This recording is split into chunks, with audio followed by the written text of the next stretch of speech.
Hello friends, welcome to our YouTube channel Study Our Life. तो आज आप देखने वाले हैं बिहार पुलिस यानी कि बिहार दरोगा के लिए जो प्रैक्टिस सेट है आपका प्लेटफॉर्म वॉल्यूम 1 से जो प्रैक्टिस सेट का आया था उसी से आज हम देखने वाले हैं प्रीवियस ईयर वाला। प्रीवियस ईयर का प्रश्न है, देख सकते हैं यहाँ पे लिखा है हेल्ड ऑन 29/11/2022 यानी कि 29/11/2020 को जो बिहार पुलिस अवर निरीक्षक यानी कि बिहार एसआई का जो एग्ज़ाम हुआ था उसका प्रैक्टिस सेट आप बस देखने वाले हैं। टोटल इसमें 16 प्रैक्टिस सेट है और ये जो प्रैक्टिस सेट आपका था इसमें 16 सेट 2008 से लेकर 2022 तक में जितने भी दरोगा के परीक्षा हुआ है सबसे संबंधित आपका प्रैक्टिस सेट है। तो इसे हम एक एक करके कंप्लीट करवा रहे थे और इससे पिछले वाला सेट जो है आपका कंप्लीट हो चुका है। 9 तक आपका कंप्लीट हो चुका था। जो आप लोग नहीं देखे होंगे तो जाके देख लीजिएगा। और मैं एक सजेशन देना चाहती हूँ आप लोगों को कि जो लोग भी आने वाले दरोगा की वैकेंसी की प्रिपरेशन करते हैं प्लीज़ ये जो आप 16 प्रैक्टिस सेट देख रहे हैं आपके लिए काफ़ी हेल्पफुल होगा। तो ज़रूर एक बार इसे आप लोग रिवाइज़ करके उसके बाद ही एग्ज़ाम का प्रिपरेशन कीजिएगा। जो लोग नए आ रहे हैं और जो लोग एग्ज़ाम देते हैं तो उनको तो आइडिया होगा ही, उनके लिए भी बेटर है, ठीक है, क्योंकि प्रीवियस ईयर बहुत ज़्यादा मदद करता है। तो चलिए स्टार्ट करते हैं। और ज्ञान बिंदु का कल से भी प्रैक्टिस सेट स्टार्ट करेंगे, ज्ञान बिंदु का भी स्टार्ट करेंगे। साथ में आज से हम आपका एमटीएस का भी प्रैक्टिस सेट स्टार्ट कर दिए हैं और सबको प्लेलिस्ट का लिंक आपको मिल जाएगा हमारे इस वीडियो के डिस्क्रिप्शन में, वहाँ से जाके देख लीजिएगा। चलिए पहला प्रश्न देखते हैं, अंतर्राष्ट्रीय महिला दिवस कब मनाया जाता है? तो अंतर्राष्ट्रीय महिला दिवस कब मनाते हैं? 8 मार्च को मनाते हैं।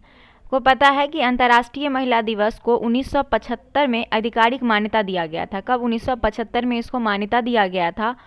और 6 अप्रैल को हम लोग क्या मनाते हैं? 6 अप्रैल को हम लोग मनाते हैं खेल में प्रगति और शांति बनाए रखने का अंतर्राष्ट्रीय दिवस। 13 फरवरी को बात करें तो 13 फरवरी को राष्ट्रीय महिला दिवस मनाया जाता है। 13 फरवरी को राष्ट्रीय महिला दिवस। अगला प्रश्न देखिएगा, नौजवान भारत सभा की स्थापना किसने की थी? नौजवान भारत सभा की स्थापना भगत सिंह ने की थी। नौजवान भारत सभा की स्थापना भगत सिंह ने 1926 में की थी। भगत सिंह, उसके बाद उनके साथ थे छब्बी लाल दास, यशपाल सिंह, नवयुवक ने नौजवान सभा की स्थापना की थी, ठीक है। और उसके बाद अगर हम बात करें तो चित्तरंजन दास को देश बंधु के नाम से जाना जाता है। चित्तरंजन दास को देश बंधु के नाम से। सुभाष चंद्र बोस को देखेंगे तो सुभाष चंद्र बोस को नेताजी के नाम से जाना जाता है। अगला प्रश्न देखिएगा कि भारत में वरीयता का सही क्रम चुनें। तो भारत में वरीयता क्रम को अगर आप देखेंगे तो सबसे पहले भारत में वरीयता क्रम में राष्ट्रपति आते हैं, उसके बाद उपराष्ट्रपति, फिर प्रधानमंत्री, फिर राज्यों के राज्यपाल, फिर भूतपूर्व राष्ट्रपति। ये आपके वरीयता क्रम में आते हैं। Option number C. केंद्र एवं राज्य सरकार में विभिन्न पदाधिकारियों के रैंक एवं ऑर्डर को ही वरीयता क्रम हम लोग कहते हैं। आप लोग जानते होंगे, जो पोस्ट वाइज होता है, सबसे ऊपर सबसे नीचे, इस तरीके का। उसके बाद वरीयता अनुक्रम के संबंध में जो सूचना है ये 26 जुलाई 1979 को जारी किया गया था।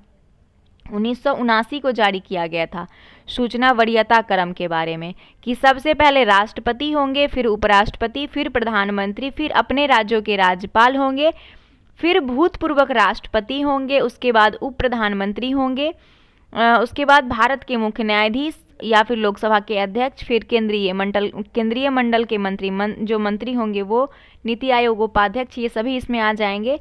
फिर जो भारत रत्न प्राप्तकर्ता व्यक्ति हैं वो आ जाएंगे। फिर भारत में स्थित विदेशों के पूर्ण अधिकारी, राजदूत एवं राष्ट्रमंडल जो हैं वो आ जाएंगे।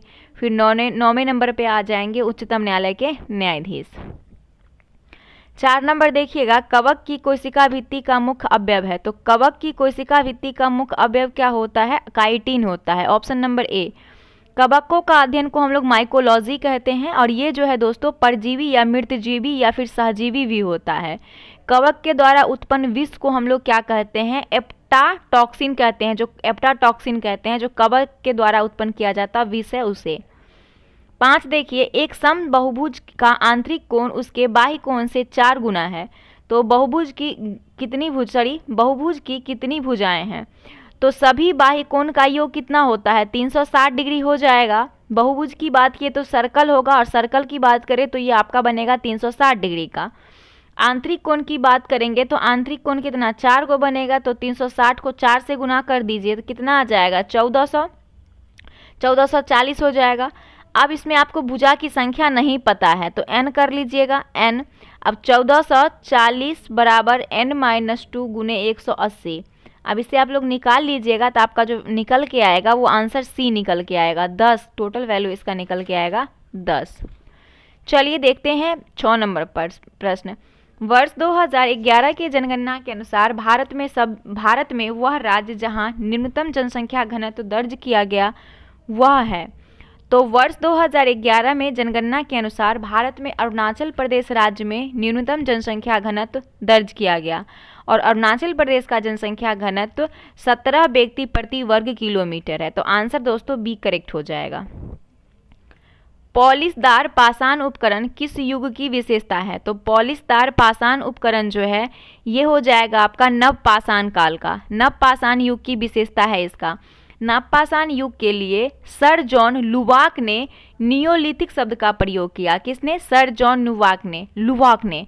और नवपाषाण युग में ही मानव के जीवन में स्थायित्व आया था, मतलब मानव जो है वो स्थिर हो गया था, एक जगह बसने लगा था। कृषि कार्यों की शुरुआत नवपाषाण युग में हुआ था। ठीक है, चलिए अगला प्रश्न देखते हैं 8 नंबर। राज्य विधान परिषद के संबंध में निम्नलिखित में से कौन सा कथन सत्य नहीं है? तो दिया है इसमें कि महाराष्ट्र एवं तेलंगाना राज्य में द्विसदनात्मक विधानमंडल है। विधान परिषद के सदस्यों की अधिकतम संख्या विधानसभा के सदस्य की संख्या 1/3 है। न्यूनतम सदस्य संख्या 60 है। कुल सदस्य संख्या 1/3 भाग स्थानीय निकायों के सदस्यों द्वारा निर्वाचित होता है। तो इसका करेक्ट आंसर आपका सी हो जाएगा। न्यूनतम सदस्य संख्या 60 है।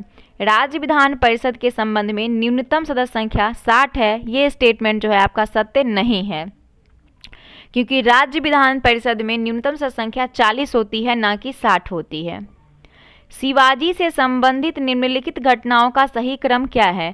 तो शिवाजी से संबंधित घटनाओं का सही क्रम देखेंगे दोस्तों, तो सबसे पहले अगर हम बात करते हैं तो सबसे पहले घटना में पुरबंदर की संधि हुई थी, जो कि पुरबंदर की संधि जो हुआ था वो 1648 में हुआ था, पुरबंदर की संधि। फिर आप देखेंगे सूरत की पहली लूटमार, ये 1664 में हुआ था, 1664 में। फिर उसका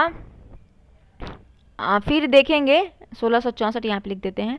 ठीक है, उसके बाद राजाभिषेक की अगर हम बात करेंगे तो 1674 में इसका राजाभिषेक हुआ था और 1677 से 78 में जो है ये 1677 से 78 में ये कर्नाटक पर आक्रमण किया था शिवाजी। और शिवाजी भारत के महानतम शासकों में से एक थे। शिवाजी के पिता का नाम साजी भोसले और माता का नाम जीजाबाई था। शिवाजी के आध्यात्मिक गुरु का नाम रामदास था। ठीक है, आगे देखते हैं अगला प्रश्न। तो आंसर देखिए इसका बता देते हैं, आंसर आपका बी हो जाएगा। 4, 2, 1, 3 वैसे तो आप लोग कर ही लीजिएगा। अगला है 120 किलोमीटर प्रति घंटा की रफ्तार से दौड़ने वाली ट्रेन 30 सेकेंड में 800 मीटर लंबाई के प्लेटफॉर्म को पार करती है, तो ट्रेन की लंबाई बताइए। दोस्तों ट्रेन की लंबाई, दूरी बराबर क्या होता है? समय गुने चाल, दूरी बराबर। ट्रेन की लंबाई नहीं पता है तो एल मान लीजिए, और समय आपको नहीं, इसमें क्या करना है? दूरी बराबर चाल। तो इसमें आपको पता क्या है, सबसे पहले आप इसका वैल्यू निकाल लेंगे। तो एल इन, एक मिनट यहाँ पे बता देते हैं हम आपको। तो सबसे पहले हम ट्रेन की लंबाई को निकाल लेते हैं, अगर लंबाई नहीं पता है तो L + 800, L + 800। उसके बाद यहाँ पे 30 क्या दिया हुआ है? ट्रेन सेकेंड में 800 मीटर करती है ना, तो ट्रेन का जो समय दिया हुआ कितना सेकेंड में वो दिया हुआ है। उसके बाद 120 किलोमीटर प्रति आवर, और समय में जो आपको किलोमीटर पर आवर में करने के लिए इसको 18 से 5/18 से डिवाइड कर दीजिए। इससे आप लोग L का वैल्यू निकालिएगा, आंसर आपका ए आ जाएगा 200 मीटर। ठीक है, निम्नलिखित में से कौन सा प्रत्यक्ष लोकतंत्र का साधन नहीं है? तो इसकी बात अगर हम करें तो हो जाएगा ऑप्शन नंबर डी, जेरीमेंडरिंग। जेरीमेंडरिंग प्रत्यक्ष लोकतंत्र का साधन नहीं है। चुनाव क्षेत्र का निर्माण करते समय जेरीमेंडरिंग की कूटनीति प्रथा का प्रयोग किया गया था, चुनाव क्षेत्रों के निर्माण करते समय। और जेरीमेंडरिंग की प्रथा यूएसए में, यानी कि यूएसए में कहाँ पे प्रचलित है? यूएसए में प्रचलित है। वैसे लोकतांत्रिक व्यवस्था जिसमें जनता द्वारा निर्वाचित प्रतिनिधि को जनता कभी भी सत्ता छोड़ने को कह सकती है, प्रत्यक्ष लोकतांत्रिक व्यवस्था कहलाती है। एक महिला की तरफ इशारा करते हुए विजय ने कहा कि वो मेरी ससुर की पत्नी की इकलौती पुत्री है। ठीक है, उस महिला का विजय से क्या रिश्ता है? बहुत सिंपल सा बात है। तो इसकी क्या हो जाएगा, सास बन जाएगी और पत्नी बन जाएगी, उससे रिलेशन होगा, उसकी पत्नी होगी, वो उसकी सास बन जाएगी। भारत के उत्तरी पश्चिमी भाग में शीतकालीन वर्षा मुख्य रूप से निम्नलिखित कारण से होती है। तो भारत के उत्तरी पश्चिमी भाग में शीतकालीन वर्षा मुख्य रूप से पश्चिमी विक्षोभ के कारण होती है। पश्चिमी विक्षोभ के कारण, पश्चिमी विक्षोभ से पंजाब, हरियाणा, राजस्थान, यूपी क्षेत्र में वर्षा होती है, जो एक प्रकार की चक्रवातीय वर्षा है। अगला प्रश्न देखिएगा, अगला प्रश्न है आपका 14 नंबर, जो कि आपका रीजनिंग से रिलेटेड प्रश्न है। 1 से 8, 4, 6, 15 और ये यहाँ पे 52 दिया हुआ है। तो इसमें डिफरेंसेस देखना है। देखिए सॉरी, एक यहाँ पे इसको, हाँ इसमें देखिएगा 8 से 4 कितना का डिफरेंसेस है, 8 से 4 में कितना का डिफरेंसेस है, तो यहाँ पे देख सकते हैं हाफ का मल्टीप्लाई कर देंगे। 4 में जब आप मल्टीप्लाई कीजिएगा 1/2 तो कितना, इतना आ जाएगा। फिर आगे बढ़िए 4 से 6 पे आइएगा तो कितना, मल्टीप्लाई 3/2। फिर इसमें नेक्स्ट आपका देखेंगे तो 5/2। इस तरीके से आपका बढ़ रहा है सभी, ठीक है। तो सबका अंश जो है वो अलग अलग है, लेकिन हर क्या है, सेम है, सबका हर समान है। इस तरीके से तो ये तो आपका ऊपर वाला क्रम हो जाएगा। सेम आप यहाँ कंडीशन कर सकते हैं, तो सेम आप कंडीशन यहाँ पे कीजिएगा। ये पहला स्टेटमेंट और दूसरा स्टेटमेंट है। तो दूसरा स्टेटमेंट आपको पता करना है कि कैसे उसके बराबर में क्या होगा। तो 12 का x, 12x यहाँ पे x का वैल्यू फाइंड करना है। तो 12 का आधा क्या हो जाएगा, 12 का आधा कितना हो जाएगा, 6 हो जाएगा। तो यहाँ पे तो 6 हो जाएगा, सिंपल सा बात है, ठीक है। उसके बाद 9 पे आने के लिए तो 3/2 मल्टीप्लाई कीजिएगा तो कितना आ जाएगा, 9 आ जाएगा। 9 हो जाएगा यहाँ पे 3/2 मल्टीप्लाई करेंगे तो। उसके बाद इसमें आप कीजिएगा नेक्स्ट में, यहाँ पे z है, z में जब करेंगे तो मल्टीप्लाई 5/2, ठीक है। इतना बढ़ेगा क्योंकि यहाँ पे भी बढ़ा था, उतना ही सेम बढ़ा था, 5/2 बढ़ा था। तो ये बढ़ेगा तो आपका आ जाएगा z का वैल्यू, जो कि आएगा 22.1/2, ठीक है। तो ये आपका निकल के आ गया 22.1/2। तो करेक्ट आंसर आपका क्या हो जाएगा, डी हो जाएगा। 15 नंबर प्रश्न है कि यदि x 1/4 6 से 5 अधिक है तब x का मान ज्ञात कीजिए। यदि x का 1/4 6 से 5 अधिक है तो x का मान ज्ञात करना है। तो x + 1/4 बराबर 6 + 5, 6 + 5, तो x बराबर 11 × 4 यानी 44 करेक्ट आंसर हो जाएगा आपका। ये सब इजी प्रश्न है, आप लोग बना लीजिएगा। निम्नलिखित में से कौन सा पृथ्वी के घूर्णन का प्रभाव नहीं है। तो ऋतु परिवर्तन पृथ्वी के घूर्णन का प्रभाव नहीं है, ऑप्शन नंबर डी। पृथ्वी द्वारा सूर्य के चारों ओर चक्कर लगाने की प्रक्रिया को क्या कहते हैं, परिक्रमण कहते हैं। और पृथ्वी के परिक्रमण गुण के कारण ही ऋतु परिवर्तन होता है, परिक्रमण गुण के कारण। 17 नंबर है, आपातकाल की उद्घोषणा हो तब निम्नलिखित में से कौन से मूलाधिकार को छोड़कर अन्य सभी मूलाधिकार के प्रवर्तन के लिए न्यायालय में जाने का अधिकार निलंबित करता है। तो वो आप बात करते हैं अनुच्छेद 20 का, अनुच्छेद 20 और अनुच्छेद 21, ऑप्शन नंबर ए। ये मूल अधिकार को छोड़कर अन्य सभी मूल अधिकारों के प्रवर्तन के लिए न्यायालय जाने का अधिकार निलंबित करता है, ठीक है। अगला प्रश्न आता है आपका 18 नंबर, भारतीय संविधान के निम्नलिखित में से कौन सी अनुसूची द्वारा स्वायत्तशासी जिला परिषदों की स्थापना का प्रावधान किया गया है। तो इस प्रश्न का आंसर हो जाएगा ऑप्शन नंबर बी, 6ठी अनुसूची का। भारत के संविधान की 6ठी अनुसूची स्वायत्तशासी जिला परिषद की स्थापना का प्रावधान किया है। 1996 में पेशा अधिनियम यानी विस्तार अधिनियम के अनुसार अनुसूचित क्षेत्रों में जिला स्तर पर प्रशासकीय व्यवस्था बनाते समय राज्य विधायिका को संविधान की 6ठी अनुसूची का अनुसरण करना चाहिए, है ना। तो इसलिए आपका आंसर क्या हो गया, 6ठी हो गया।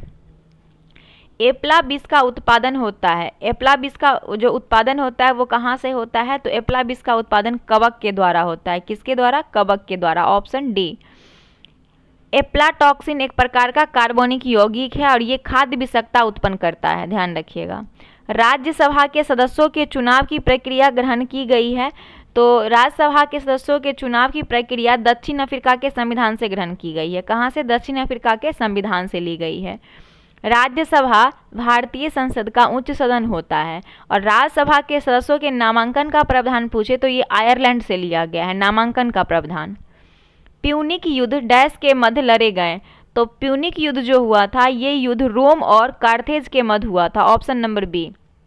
प्रथम प्यूनिक युद्ध 264 ईसा पूर्व 201 ईसा पूर्व तक हुआ था। 218 से सॉरी मिस्टेक हो गया यहाँ पे, 218 ईसा पूर्व से लेके 201 ईसा पूर्व के बीच आपका ये युद्ध हुआ था।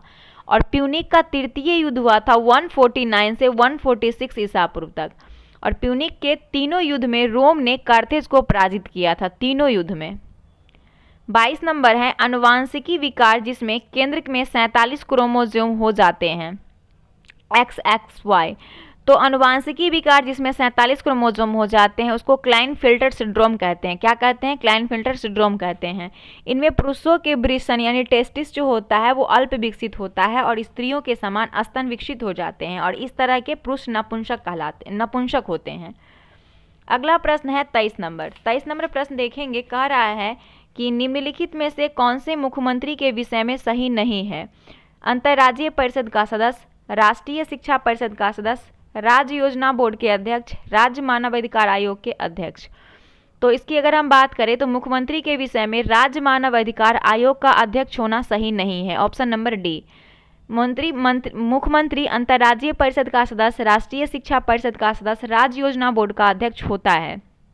मुख्यमंत्री की नियुक्ति जो है वो आर्टिकल 164 के तहत राज्यपाल द्वारा की जाती है। अगला प्रश्न आता है आपका 24 नंबर।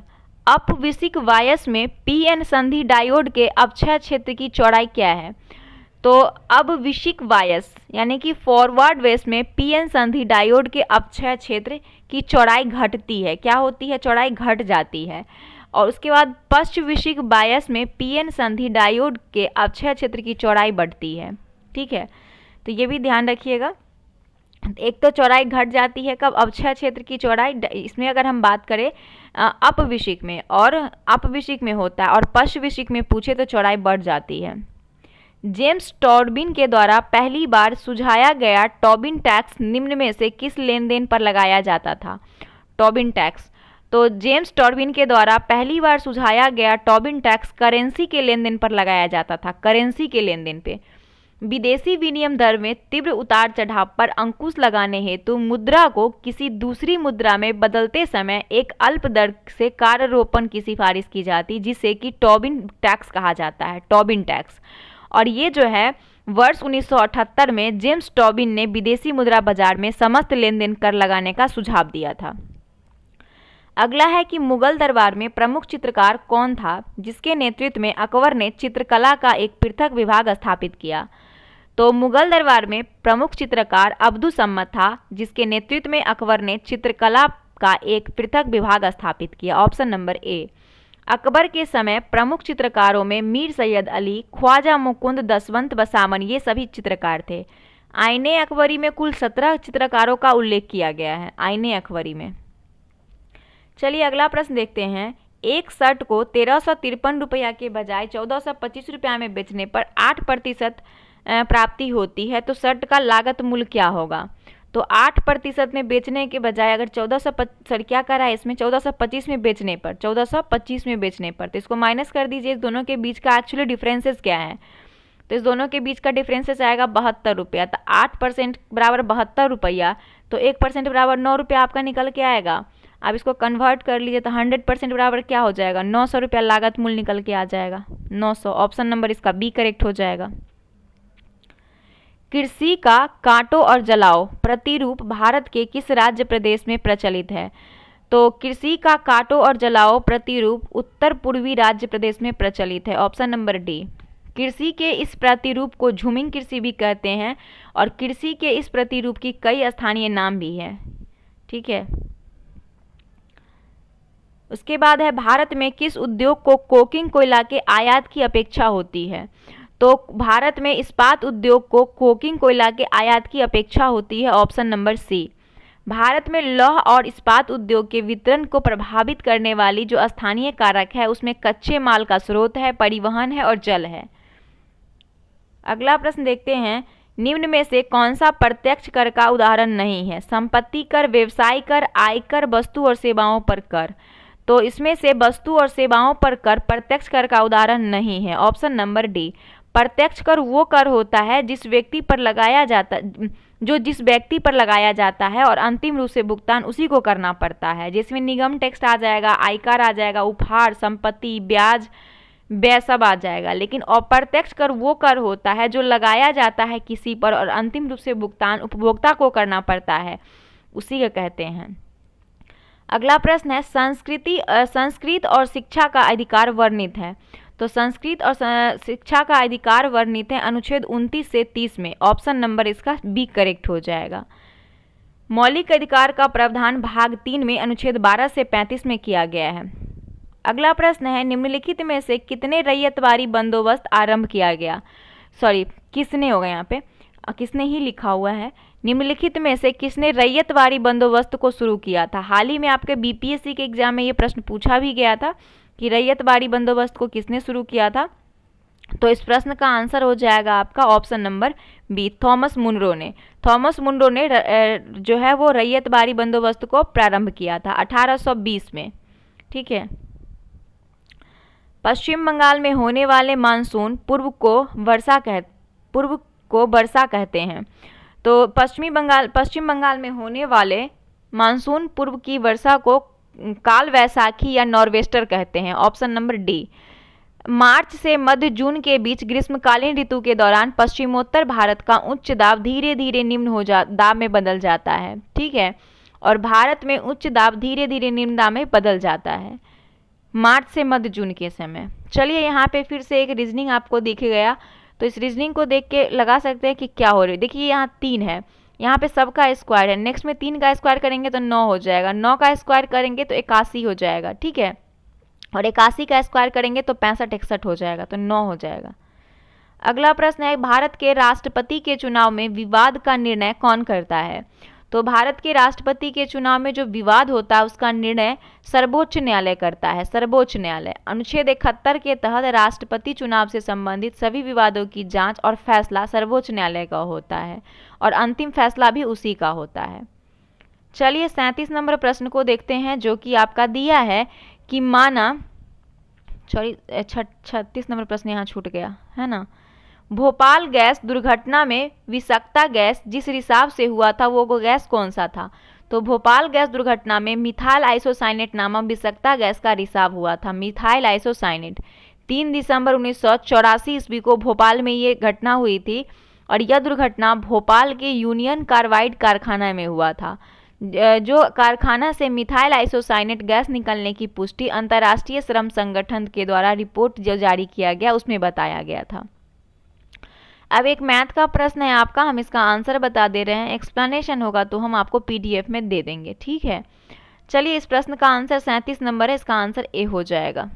अगला देखते हैं 38 नंबर कि कल के एक दिन पहले शनिवार था तो अगला मंगलवार कब होगा। तो इस प्रश्न का आंसर आपका हो जाएगा कल के एक दिन पहले शनिवार था। कल के एक दिन पहले यानी परसों की बात हो रही है, बीता हुआ परसों की बात हो रही है। ठीक है। तो अगला मंगलवार कब होगा। तो इस प्रश्न का आंसर आपका हो जाएगा अगर शनिवार रहा होगा कल से एक दिन पहले, यानी कि आप कह सकते हैं कि आने वाला जो कल होगा, आने वाला कल की बात कर रहा है। रविवार कल हो जाएगा, फिर सोमवार आज हो जाएगा और मंगलवार आने वाला कल हो जाएगा। तो मंगलवार इसका करेक्ट आंसर हो जाएगा, आने वाला कल, ऑप्शन नंबर बी। 39 नंबर प्रश्न है कि दक्षिण पूर्वी एशिया में वृद्धि त्रिकोण में सम्मिलित है। दक्षिण पूर्व एशिया की वृद्धि त्रिकोण में सम्मिलित है। सिंगापुर, मलेशिया, इंडोनेशिया त्रिकोण में सम्मिलित है। Option number A, Singapore, Malaysia और इंडोनेशिया। अगला प्रश्न है 40 नंबर, निर्विरोध निर्वाचित होने वाले भारत के प्रथम राष्ट्रपति कौन थे। तो निर्विरोध निर्वाचित होने वाले भारत के प्रथम राष्ट्रपति एन संजीव रेड्डी थे। Option number D, N Sanjiva Reddy 1977 में निर्विरोध निर्वाचित हुए थे और डॉक्टर राधाकृष्णन जो थे वो भारत के प्रथम 2 कार्यकाल के लिए उपराष्ट्रपति और द्वितीय राष्ट्रपति थे। ठीक है। निम्न में से कौन सा हाइड्रोजन का समस्थानिक नहीं है। तो हाइड्रोजन का एक तो प्रोटियम होता है, एक ट्यूटेरियम होता है और एक ट्राइटेरियम होता है। 1H1, 1H2, 1H3। तो इसमें से जो आपका डी नहीं होगा, इट्रियम नहीं होगा। भारत में बाजार नियंत्रण प्रणाली किस सुल्तान द्वारा लागू की गई। तो भारत में बाजार नियंत्रण प्रणाली अलाउद्दीन खिलजी के द्वारा जारी की गई, अलाउद्दीन खिलजी के द्वारा। और अलाउद्दीन खिलजी खिलजी वंश का महानतम शासक था जिसके बचपन का नाम अली गुशप्पा था और इन्होंने सिकंदर द्वितीय और सिकंदर सानी की उपाधि भी धारण की थी। अकबर द्वारा 1567 से 68 में चित्तौड़ पर आक्रमण के समय मेवाड़ के शासक कौन था? तो अकबर द्वारा 1567 से 68 में चित्तौड़ पर आक्रमण के समय मेवाड़ का शासक राणा उदय सिंह था। Option number B. Akbar Mughal राजवंश का महानतम शासक था और अकबर का सैन्य अभियान 1561 में मालवा के शासक बाज बहादुर के खिलाफ था। अकबर का अंतिम सैन्य अभियान 1601 में असीरगढ़ के शासक मीर बहादुर के खिलाफ था। पटाखों से निकलने वाली हरी ज्वाला निम्न के कारण उत्पन्न होती है। तो पटाखा से निकलने वाली हरी ज्वाला बेरियम के कारण उत्पन्न होती है। किसके कारण? बेरियम के कारण। बेरियम नाइट्रेट के कारखाने पटाखों से हरी ज्वाला निकलती है और ये विस्फोट का भी काम करता है, ध्यान रखिएगा। वही अगर हम स्ट्रांसियम की बात करें तो स्ट्रांसियम के कारण पटाखों से लाल ज्वाला निकलती है और सोडियम नाइट्रेट से पीली ज्वाला निकलती है। पटाखों में पोटेशियम क्लोराइड की उपस्थिति के कारण यह तेजी से जलता भी है। नेक्स्ट प्रश्न है 45। लोकसभा के प्रथम विपक्ष के नेता थे। तो लोकसभा के प्रथम विपक्ष के नेता राम सुभंग सिंह थे। अगला प्रश्न आता है क्वेश्चन नंबर आपका 46 नंबर प्रश्न है कि ग्लूकोज के एक अणु एंजाइम उत्प्रेरित श्रृंखलाओं की अभिक्रिया द्वारा पायोरिक अम्ल के 2 गुणों में टूट जाता है। इस प्रक्रिया को क्या कहते हैं? तो इस प्रक्रिया को सिंपल सा बात है कि इस प्रक्रिया को ग्लाइकोलाइसिस कहते हैं। माइटोकॉन्ड्रिया में जो होता है वो आपका क्रेब्स चक्र होता है, श्वास लेने के समय क्रेब्स चक्र। ठीक है, क्रेब्स चक्र के बारे में सुने होंगे कि माइटोकॉन्ड्रिया के जो मैट्रिक्स होता है उसमें ऑक्सीजन की उपस्थिति में पायरुविक अम्ल का पूर्ण ऑक्सीकरण होता है, जिससे 36 एटीपी का ऊर्जा प्राप्त होता है और इसे हम लोग एटीपी ऊर्जा का करेंसी भी एटीपी को कहते हैं। गारो, खासी, जयंतिया पहाड़ी किस राज्य में स्थित है? तो ये तीनों पहाड़ी जो है वो कहाँ की है? मेघालय की है। और अरुणाचल प्रदेश में मिसमी की पहाड़ी है। मणिपुर पहाड़ी पर ही मणिपुर में लोकटक झील भी स्थित है और लाचुंग, गांगटोक आदि पहाड़ी सिक्किम में है। 48 नंबर है डेविस कप का संबंध किस खेल से है? तो डेविस कप का संबंध टेनिस से है। किससे? टेनिस यहाँ लिखा हुआ टेबल टेनिस है, टेनिस से है। Option number C. निम्नलिखित में से कौन सा युग्म सुमेलित नहीं है? Garden Reach Shipyard Limited, Kolkata. तो देखें आप, ये Garden Reach Shipyard Limited Kolkata में स्थित है। गोवा शिपयार्ड लिमिटेड की बात करें तो वास्को डी गामा गोवा में ही स्थित है। ठीक है, मझगांव डॉक लिमिटेड की बात करें तो गोवा ये सम्मिलित नहीं है। ठीक है, क्योंकि ये जो मझगांव डॉक लिमिटेड मुंबई में अवस्थित है, मुंबई में। हिंदुस्तान शिपयार्ड लिमिटेड विशाखापत्तनम में। सभी सही है सी को छोड़ के। राज्यसभा साधारण विधायक को अधिकतम लंबित कर सकता है। तो राज्यसभा साधारण विधायक को अधिकतम लंबित 6 माह के लिए कर सकता है। कितने माह के लिए? 6 माह के लिए। राज्यसभा भारतीय संसद का उच्च सदन होता है जो अस्थायी होता है और ये आर्टिकल 107 में साधारण विधायक की प्रक्रिया का उल्लेख करता है। 51 नंबर देखिए कि 2 संख्याओं का अनुपात 3:4 है। तो एक संख्या 3 है, दूसरा संख्या 4x है। ठीक है, तो कहा गया है कि लॉसो अगर 240 है यानी कि 4 × 3 यानी कि 4x और 3x का जो लॉसो है वो 240 है। तो x का वैल्यू फाइंड कीजिए। तो x का वैल्यू आपका जो आ जाएगा 20 आएगा। आप दोनों पे डाल के उसको मल्टीप्लाई कर दीजिए तो 20 × 3 = 60 और 20 चौका 80। तो कितना हो जाएगा? करेक्ट आंसर आपका क्या हो जाएगा? 20 हो जाएगा। तो पूछा गया कि बड़ी संख्या का, तो बड़ी संख्या 80 वाला न हो जाएगा। ऑप्शन नंबर इसका जो करेक्ट हो जाएगा वो बी हो जाएगा। राष्ट्रपति द्वारा किसी अपराध में दंड को कुछ समय के लिए निलंबन करना कहलाता है। तो इसे कहा जाता है राष्ट्रपति के द्वारा किसी अपराध में दंड को कुछ समय के लिए निलंबन करना प्रविलंबन कहलाता है। Option number D. ठीक है, अगला प्रश्न देखते हैं 53 नंबर। भारतीय राज्यों का आज़ादी के बाद पुनर्गठन मुख्यतः जिस आधार पर किया गया था तो वो क्या था? तो भाषाई आधार पर किया गया था। लेकिन आपसे पूछा गया है कि भारतीय राज्यों में आज़ादी के बाद पुनर्गठन, तो वो किया गया था आपका किसके द्वारा? तो वो किया गया था भाषाई आधार पर। ठीक है, ऑप्शन नंबर ए बिल्कुल करेक्ट है। अक्टूबर 1953 में भारत सरकार ने भाषा के आधार पर मद्रास से तेलुगु भाषी क्षेत्र को पृथक करते हुए आंध्र प्रदेश राज्य का गठन किया था। और आंध्र प्रदेश भाषाई आधार पर सरकार ने भाषा के आधार पर आंध्र प्रदेश भाषाई आधार पर स्थापित प्रथम राज्य था। 54 नंबर देखिएगा कि निम्नलिखित में से कौन सा युग्म संपादक और समाचार पत्र में सुमेलित नहीं है। राजा राम मोहन राय संवाद कैमुदी, राजा राम मोहन राय संवाद कैमुदी। तो इसकी अगर हम बात करें ये जो है आपका मेल सही है। ईश्वर चंद्र विद्यासागर सोम प्रकाश, मोतीलाल घोष अमृत बाजार पत्रिका, Annie Besant servant society of India, ये आपका जो है वो सुमेलित नहीं है। सर्वेंट ऑफ इंडिया सोसाइटी की स्थापना और हितवाद के संपादक गोपाल कृष्ण गोखले हैं। न्यू इंडिया और कॉमनवेल्थ के संस्थापक जो हैं वो एनी बेसेंट हैं। वह सबसे छोटी संख्या जिसे 147 को गुना करने पर एक पूर्ण वर्ग बन जाए वो होगा।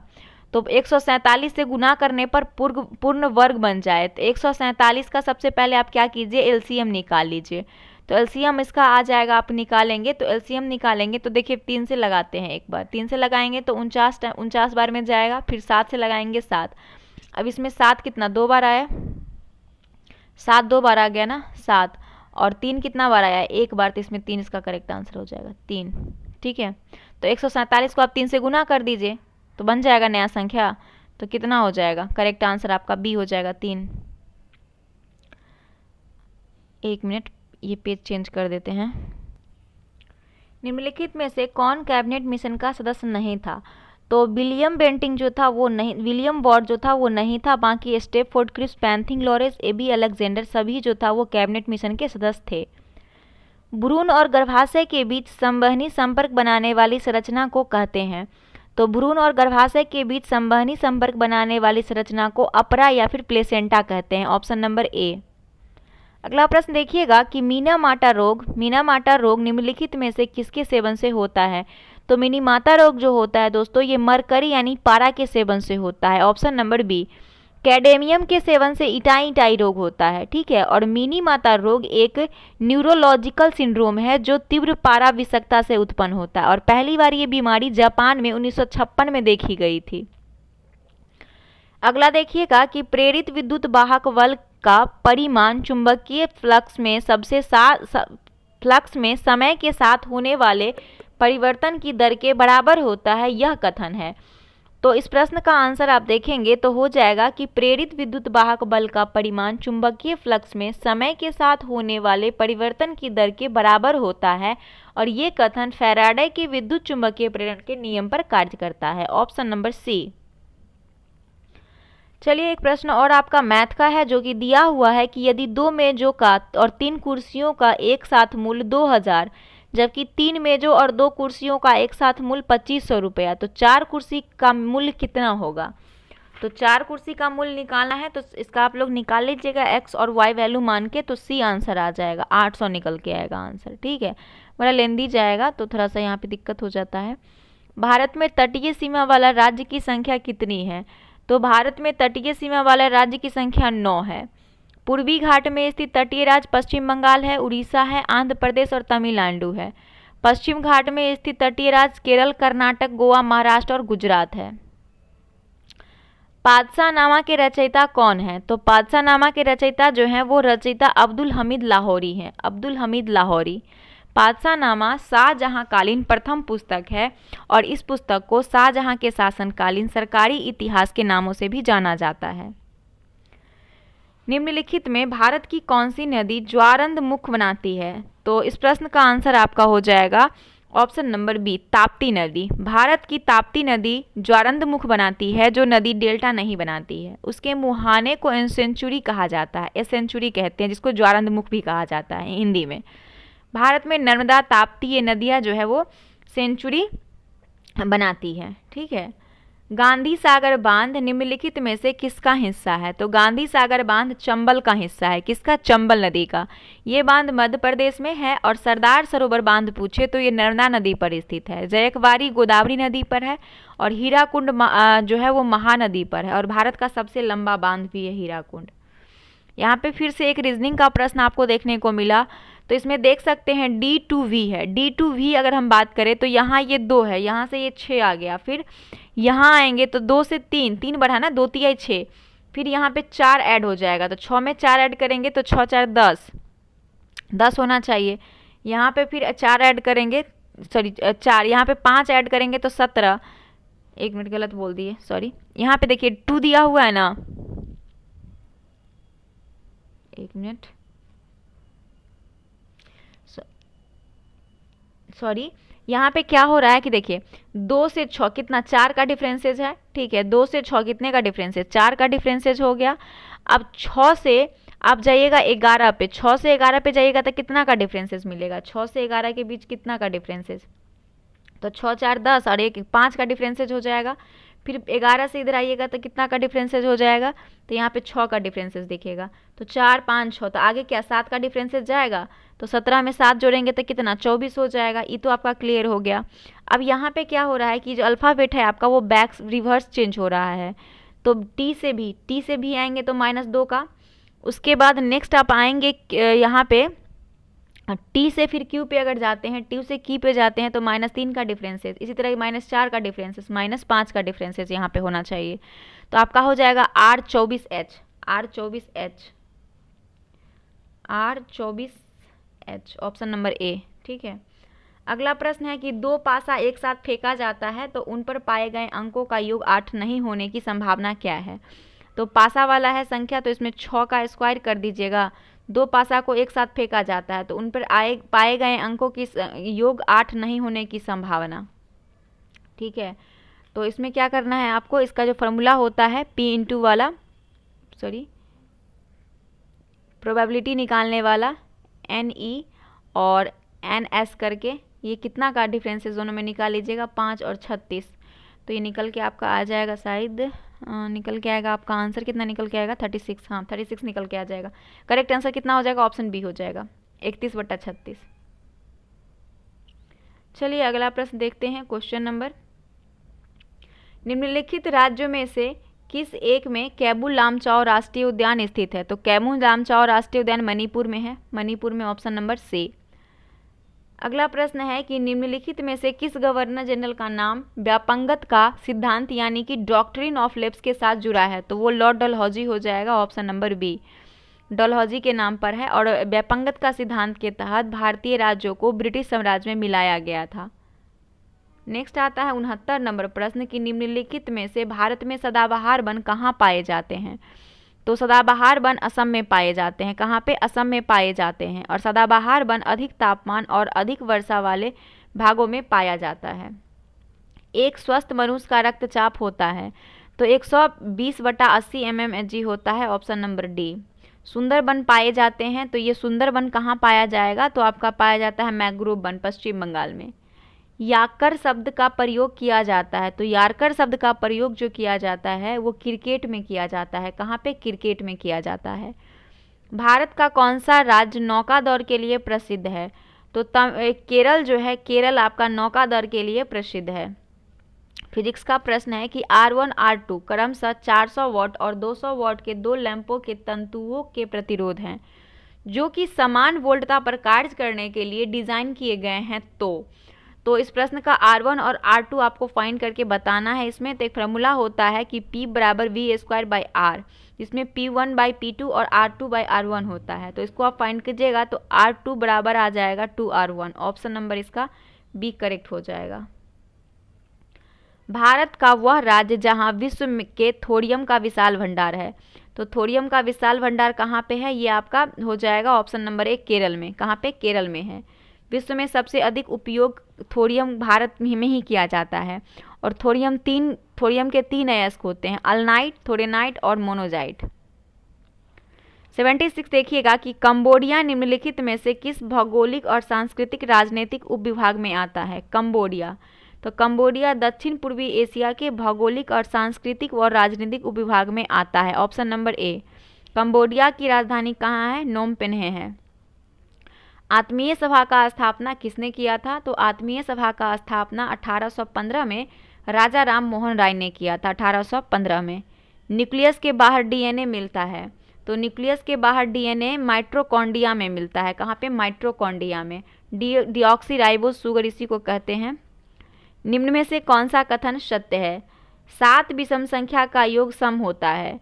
सभी अभाज्य संख्याओं विषम होती है। 2 अभाज्य संख्या का योग हमेशा सम होता है।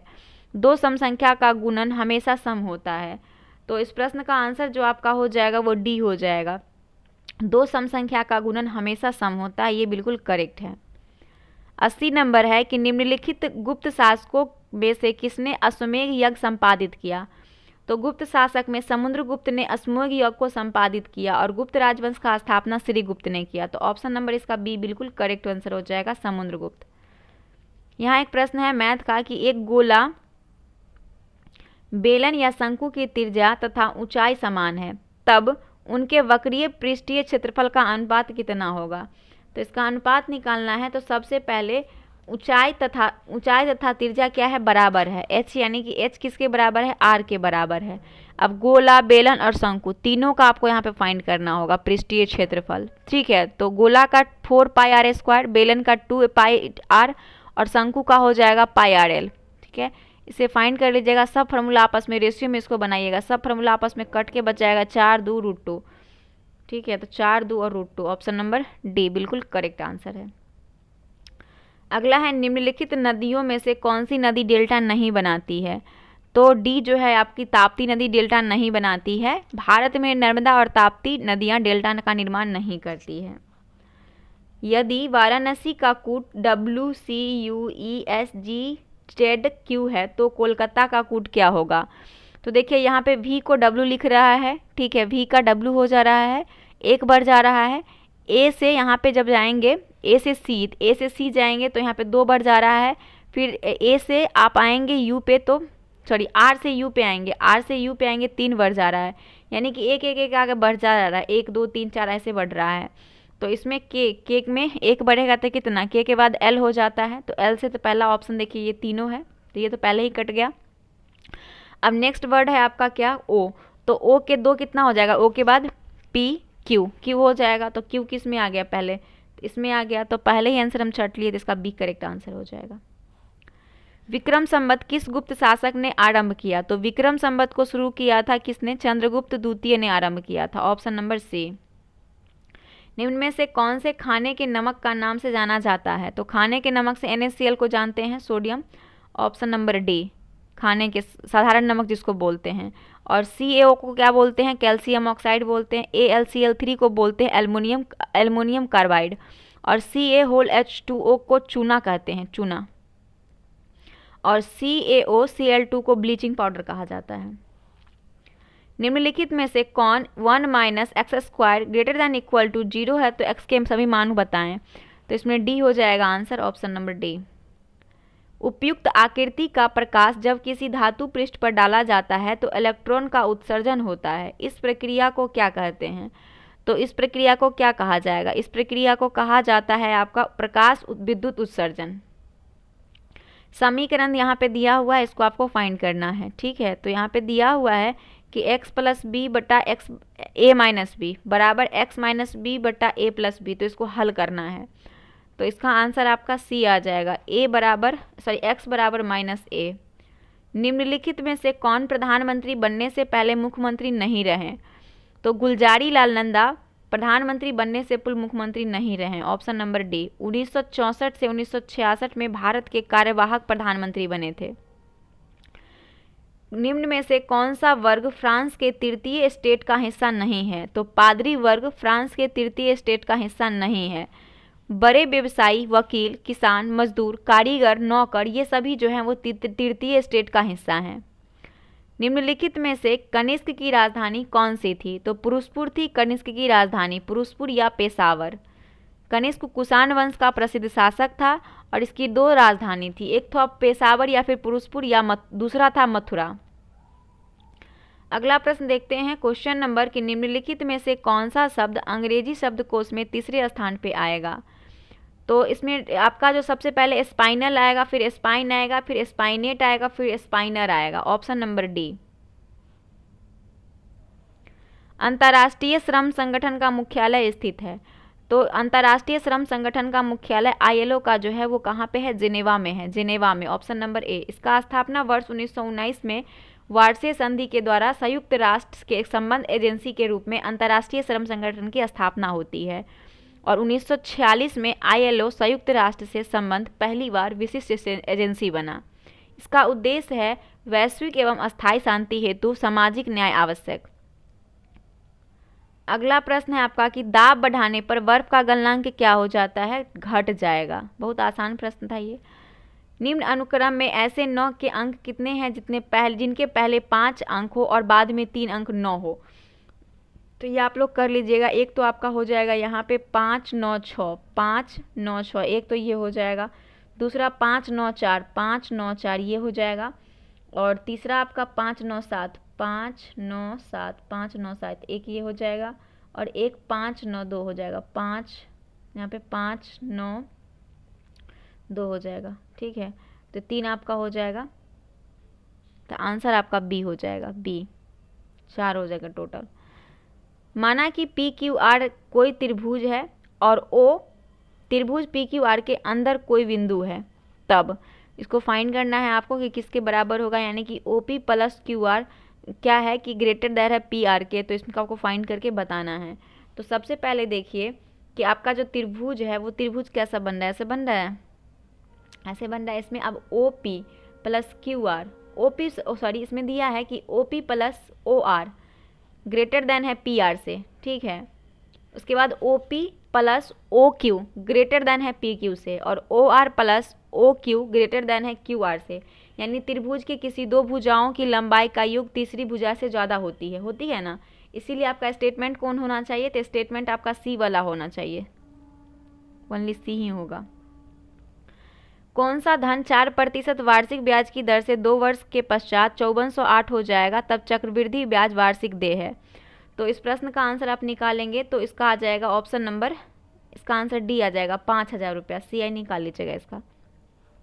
निम्नलिखित में से कौन सी एक परिमेय संख्या है, तो एक परिमेय संख्या बराबर क्या होता है, P/Q के रूप में जिसे लिखा जा सके उसको परिमेय संख्या कहते हैं। तो √2 का स्क्वायर जो है, इसमें 2 एक परिमेय संख्या है, 2 एक परिमेय संख्या है, ऑप्शन नंबर C। 99 नंबर प्रश्न है कि एक घड़ी 4:30 का समय दिखाती है। मान लीजिए एक घड़ी है, ठीक है, वो समय आपको दिखा रही है 4:30। तो यहाँ पे मान लीजिए 6 है, तो यहाँ पे वो क्या हो जाएगा, 5 और 4, यहाँ पे 4 हो जाएगा। ठीक है, तो जो बड़ी वाली सुई होगी वहाँ पे होगी और जो मीडियम छोटी वाली सुई होगी वो 4 और 5 के बीच में होगी, यानी यहाँ पे होगी, है ना, यहाँ पे होगी। तो आपसे कह रहा है कि यदि मिनट की सुई पश्चिम दिशा में दिखाई देती है तब घंटे की सुई किस दिशा में होगी।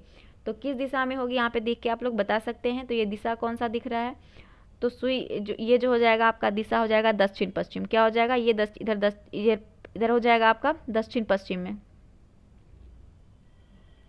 ऑप्शन नंबर डी दक्षिण पश्चिम में दिखेगा, है ना। अगला देखते हैं 100 एंड लास्ट प्रश्न है आपका कि शिक्षित व्यक्ति को विकासशील देशों से विकसित देशों की ओर पलायन कहलाता है। तो शिक्षित व्यक्तियों का विकासशील देशों से विकसित देशों की ओर पलायन प्रतिभा पलायन यानी कि ब्रेन ड्रेन कहलाता है और यह मुख्यतः किसी देश के भीतर अच्छे रोजगार के अवसरों की कमी का नतीजा होता है। जहाँ पे रोजगार अच्छी नहीं मिलती है तो दूसरे देश लोग चले जाते हैं। तो ये आपका कुछ इंपॉर्टेंट प्रश्न था जो आप इस प्रैक्टिस सेट में देखें। तो उम्मीद करते हैं कि आपको आज का प्रैक्टिस सेट पसंद आया होगा। इसको यहीं पे समाप्त करते हैं, मिलते हैं नेक्स्ट प्रैक्टिस सेट के साथ। तब तक के लिए धन्यवाद। जय हिंद, जय भारत। ये आपका देख सकते हैं, ये जो था आपका मेंस का प्रैक्टिस सेट था, इसीलिए आपको इसमें जो है मैथ रीजनिंग ज़्यादा पूछा गया था। ठीक है।